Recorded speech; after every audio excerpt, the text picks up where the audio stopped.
आप सभी का स्वागत है। आप देख रहे हैं हरियाणा हलचल टीवी और मैं हूं आपका दोस्त हितेश जिंदल। वीडियो की शुरुआत करने से पहले एक बार फिर आपसे गुजारिश है कि आप हमारे वीडियो को लाइक करें, शेयर करें और सब्सक्राइब करें ताकि हमारी हौसला अफजाई हो सके।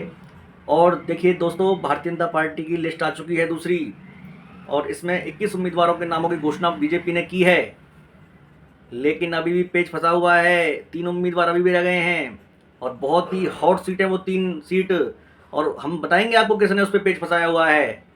और हमने सुबह आपसे कहा था कि बीजेपी के लोगों में जानबूझकर इस तरह की कलह हो रही है कि जानबूझकर आखिरी मोमेंट तक लिस्ट जारी करना नहीं चाहते ताकि कोई और पर्चा ना भर सके, और वही हो रहा है। 3 सीटें अभी रह चुकी हैं, लेकिन हम सबसे पहले जो सीट आ गई हैं उनके बारे में आपको बताएंगे। और इस लिस्ट में कई चौंकाने वाले नाम ऐसे हैं जिनसे एकदम आप चौंक जाएंगे। और हम जो आपको बता रहे हैं कि इस सूची में भ्रष्टाचार को भी इनाम मिला है। भ्रष्टाचार के आरोप जिन पर लगते रहे हैं और उनको इनाम मिला है, क्योंकि आज इस तरह की एक बात सबसे पहले हुई है जिसने बीजेपी की सियासत में हरियाणा में उथल पुथल मचा दी है। गन्नौर से जो विधानसभा सीट है, यहाँ से जो उम्मीदवार बीजेपी के दावेदार थे देवेंद्र कादियान, उन्होंने आरोप लगाया है कि भारतीय जनता पार्टी ने के कुछ नेताओं ने ये 100 करोड़ रुपए में टिकट बेची है। जिसको टिकट मिली है, आज किसको टिकट मिली है? गन्नौर से टिकट मिली है सांसद रमेश कौशिक के भाई देवेंद्र कौशिक को, और टिकट के प्रबल दावेदार थे देवेंद्र कादियान। उन्होंने आरोप लगाया है कि 100 करोड़ रुपए में टिकट को बेच दिया गया है और अपने सभी पदों से इस्तीफा दे दिया है। देवेंद्र कादियान युवा आयोग, जो महत्वपूर्ण आयोग जो आयोग बनाती है सरकार, उनका चेयरमैन थे और कई सारे पदों पर भी वो आसीन थे। उन्होंने अपने सभी पदों से इस्तीफा दे दिया है। यानी कि टिकट आने से पूर्व एक बड़ी बगावत तो बीजेपी पे ये हो चुकी है और भ्रष्टाचार के आरोपों के साथ हुई है। दूसरा जो नाम, करप्शन की जो बात हम जो कह रहे हैं, वो है सबसे जो आखिर में सूची का नाम है धनेश अदलक्का, फरीदाबाद। धनेश अदलक्का पर आरोप लगते रहे हैं। हरियाणा फार्मेसी काउंसिल के चेयरमैन रहते हुए धनेश अदलक्का पर आरोप लगे हैं कि उन्होंने बहुत बड़ा यहाँ पर गबन किया है, और ये बात खुद कई प्लेटफॉर्म से आई है। लेकिन उनको भी टिकट मिली है, यहाँ से सीमा तक का टिकट काट दिया गया है, बड़कल से उनको टिकट मिली है। आगे हम आपको उनके बारे में भी बताएंगे, लेकिन सबसे पहले हम बात करते हैं कि सबसे पहला जो नाम है इसमें नारायणगढ़ का नाम है। नारायणगढ़ से पवन सैनी को टिकट दी गई है। नारायणगढ़ मुख्यमंत्री नायब सिंह सैनी की सीट भी रही है, और यहाँ से जो लाडवा से पहले उम्मीदवार थे पवन सिंह सैनी, डॉक्टर पवन सैनी, उनको अब नारायणगढ़ से उम्मीदवार बनाया है। पेहोवा से लगातार जो हम बात कह रहे थे कि पेहोवा में तो ऐसे व्यक्ति को टिकट दे दी जिसने मोदी जी को गाली दी। हमने आपको वीडियो भी दिखाया था, कमलजीत अजराना उसका नाम था। अब ये कहा जा रहा है कमलजीत अजराना ने खुद ही टिकट वापस कर दिया अपनी किसी कारणों से। लेकिन भैया, खुद ही क्यों वापस करेगा टिकट अपनी? कमलजीत अजराना ने को की टिकट अब बदली गई है। वो वीडियो सोशल मीडिया में वायरल होने के बाद अब पेहोवा से टिकट जय कुमार शर्मा को दी गई है। यानी कि एक इसमें नाम वो है जिसकी टिकट बदली गई है। पुंडरी से सतपाल जामा को टिकट दी गई है। असम से योगेंद्र राणा को टिकट दी गई है। गन्नौर से जो हम बताया आपको देवेंद्र कौशिक को टिकट दी है। राई से कृष्णा गहलावत को टिकट दी है। राई जो है मोहनलाल बड़ौली की सीट है। मोहनलाल बड़ौली बीजेपी के प्रदेश अध्यक्ष हैं, उनका नाम इस बार काट दिया गया है।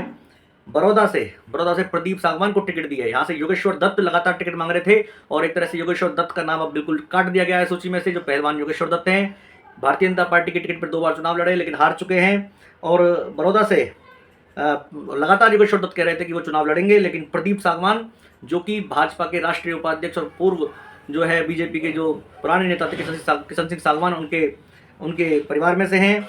जुलाना बड़ी हॉट सीट बन चुकी है। विनेश फोगाट वहाँ से कांग्रेस से लड़ रही हैं। बीजेपी की बड़ी माथापच्ची हुई है कि किसको उतारा है विनेश फोगाट के सामने, लेकिन एक युवा चेहरे 35 साल के चेहरे कैप्टन योगेश बैरागी को वहाँ से उतारा गया है, जिससे कि वो नॉन जाट जो वोट है उन पर अपना प्रभाव डाल सकें। नरवाना से कृष्ण कुमार बेदी को टिकट दी है। नरवाना से टिकट दी है, पहले शाहबाज से उनको टिकट जाती थी, लेकिन अब नरवाना से टिकट दी है। इसके अलावा जो बीजेपी ने टिकट दी है वो डबवाली से आदित्य चौटाला को टिकट मांग रहे थे, लेकिन आदित्य चौटाला ने नाराज होकर बीजेपी से इस्तीफा दे दिया, और अब डबवाली से सरदार बलदेव सिंह मांगियाना को टिकट दी है। एलनाबाद से अमीर चंद मेहता को टिकट दी है। रोहतक से मनीष ग्रोवर, पत्रकारों को धमकी दे देते रोहतक मनीष ग्रोवर, लेकिन मनीष ग्रोवर ना तो इस्तीफा मांगा गया और ना ही उनसे क्या कहते हैं उनको कुछ चेतावनी दी गई, और मनीष ग्रोवर को फिर टिकट के सम्मान से नवाजा गया। ये बीजेपी में ऐसा ही होता है। यहाँ से भारत भूषण बत्रा कांग्रेस से लड़ रहे हैं। नारनौल से ओम प्रकाश यादव पुराने उम्मीदवार हैं, उनको टिकट दी है। बावल सुरक्षित सीट से कृष्ण कुमार को टिकट दी है। बावल से बनवारी लाल की टिकट काट दी गई है। बनवारी लाल जो निगरानी समिति के चेयरमैन भी रहे हैं और लगातार उनका पलवल क्षेत्र में प्रवास भी होता था और उनको टिकट काट कर डॉक्टर कृष्ण कुमार स्वास्थ्य विभाग में डायरेक्टर थे हरियाणा में, उनसे इस्तीफा दिलवाया गया। उन्होंने इस्तीफा दिया, अपनी सर्विस छोड़ी और अब टिकट पे चुनाव लड़ रहे हैं बावल से। पटौदी विधानसभा से जो सुरक्षित सीट है, वहाँ से विमला चौधरी को दोबारा एक बार टिकट दी गई है। विमला चौधरी वहाँ से पूर्व विधायक रही हैं। नूह से, नूह मेवात सीट है, नूह की सीट है और बड़ी माथापच्ची थी। नूह में यात्रा भी निकली, जलाभिषेक यात्रा, और नूह की हम बारे में सब जानते हैं कि नूह में किस तरह से वातावरण खराब हुआ था, लेकिन संजय सिंह को यहाँ से टिकट दी है। संजय सिंह जो कि अपना मुस्लिम में भी पैठ रखते हैं, पहले हालांकि सोना से विधायक थे, सोना से तेजपाल तंवर को टिकट दी है और संजय सिंह को यहाँ से नूह से टिकट दी है। अब देखना होगा किस तरह से वो सेंधमारी कर पाएंगे। फिरोजपुर जिला से एक बार फिर नसीम अहमद पर भरोसा जताया है। नसीम अहमद 2000 उससे पहले आयरन डी के विधायक रह चुके हैं, लेकिन पिछली बार बीजेपी से चुनाव लड़े थे, हार गए थे। पुराना से एजाज खान को टिकट दिया है। हालांकि बीजेपी का मेवात क्षेत्रों में प्रभाव कम है, लेकिन बीजेपी ने दो मुसलमान उम्मीदवार यहाँ से उतारे हैं, मुस्लिम उम्मीदवार उतारे हैं। हतीन से एक नए चेहरे मनोज रावत को टिकट दिए, प्रवीण डागर का टिकट काट दिया गया है, सिटिंग एमएलए प्रवीण डागर। होडल से जगदीश नायर का टिकट काट दिया गया है।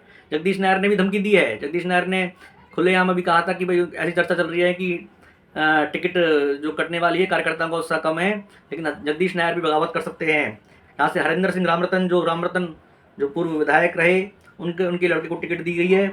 और बड़कल से अब जो आखिरी नाम है बड़कल, धनेश अदलक्का को टिकट दी गई है। शिक्षा मंत्री सीमा त्रिखा का टिकट काट दिया गया है और धनेश अदलक्का को टिकट दी गई है। अरे किसी और को टिकट दी जा सकती थी यहाँ से, लेकिन और कई अच्छे नाम यहाँ पर थे, लेकिन धनेश अदलक्का को एक बार किसी का वरदान मिला है या वरदस्त मिला है।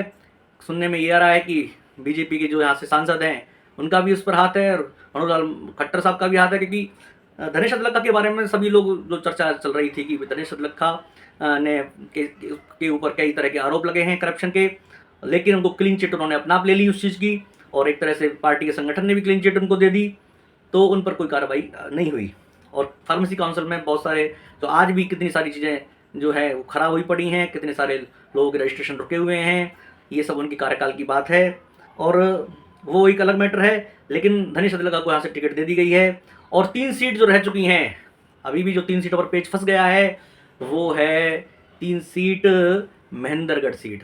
अरे महेंद्रगढ़ सीट पर टिकट दे देते, महेंद्रगढ़ सीट रामविलास शर्मा टिकट मांग रहे हैं और महेंद्रगढ़ सीट रामविलास शर्मा ने पेच फंसा रखा है, उनको टिकट नहीं दी तो बहुत बड़ी बगावत हो जाएगी और वो सीट अभी फंसी हुई है। एनआईटी सीट, फरीदाबाद की सीट फंसी हुई है। एनआईटी सीट से सुनने में आया है कि देवेंद्र चौधरी जो कृष्णपाल गुर्जर के बेटे हैं उनको टिकट दे जाने की संभावना है, इसलिए एनआईटी में बीजेपी के खिलाफ बगावत हो गई है। जो बीजेपी के उम्मीदवार नगेंद्र बढ़ाना जो रहे हैं, नगेंद्र बढ़ाना ने खुले तौर पे धमकी दे दी है कि उनको टिकट नहीं मिले निर्दलीय चुनाव लड़ जाएंगे वो लोग। और जो हमें लग रहा है कि कृष्णपाल गुर्जर की बीजेपी से बड़ी डील हुई है, हम ये सिर्फ एक अनुमान लगा रहे हैं कि विपुल गोयल को जो फरीदाबाद से टिकट दी गई है, तो कृष्णपाल गुर्जर का, हालांकि ये टिकट अभी आनी बाकी है, उसके बाद जो इस पर मोहर लगेगी, लेकिन ऐसा लग रहा है कि अगर देवेंद्र चौधरी को यहाँ से टिकट मिलती है तो कहीं ना कहीं एक बड़ी डील की तरफ ये इशारा करती है। और अगर एनआईटी से नगेंद्र बढ़ाने को टिकट मिलती है तो ये मिल जाती है, अब तक तो कोई इसमें कोई बड़ा पेच ही नहीं था। तीसरी सीट जो है सिरसा की जो सीट रह गई है, सिरसा शहर की सीट जो वैश्य बहुल सीट है, और यहाँ से गोपाल कांडा को टिकट दी जा सकती है। गोपाल कांडा बीजेपी हरियाणा लोकहित पार्टी के जो है मुखिया हैं और बीजेपी के साथ गठबंधन में भी हैं, और गोपाल कांडा की टिकट पर अभी सस्पेंस, तो गोपाल कांडा अपने आप दूर कर देंगे, लेकिन हो सकता है गठबंधन की सीट के तौर पे ये ऐलान हो रहा हो। तो ये 3 सीटें अभी रुकी हुई हैं। आपको हमारा ये वीडियो कैसा लगा आप हमें ज़रूर बताइए, हमें लाइक कीजिए, शेयर कीजिए, कमेंट कीजिए और सब्सक्राइब कीजिए। नमस्कार।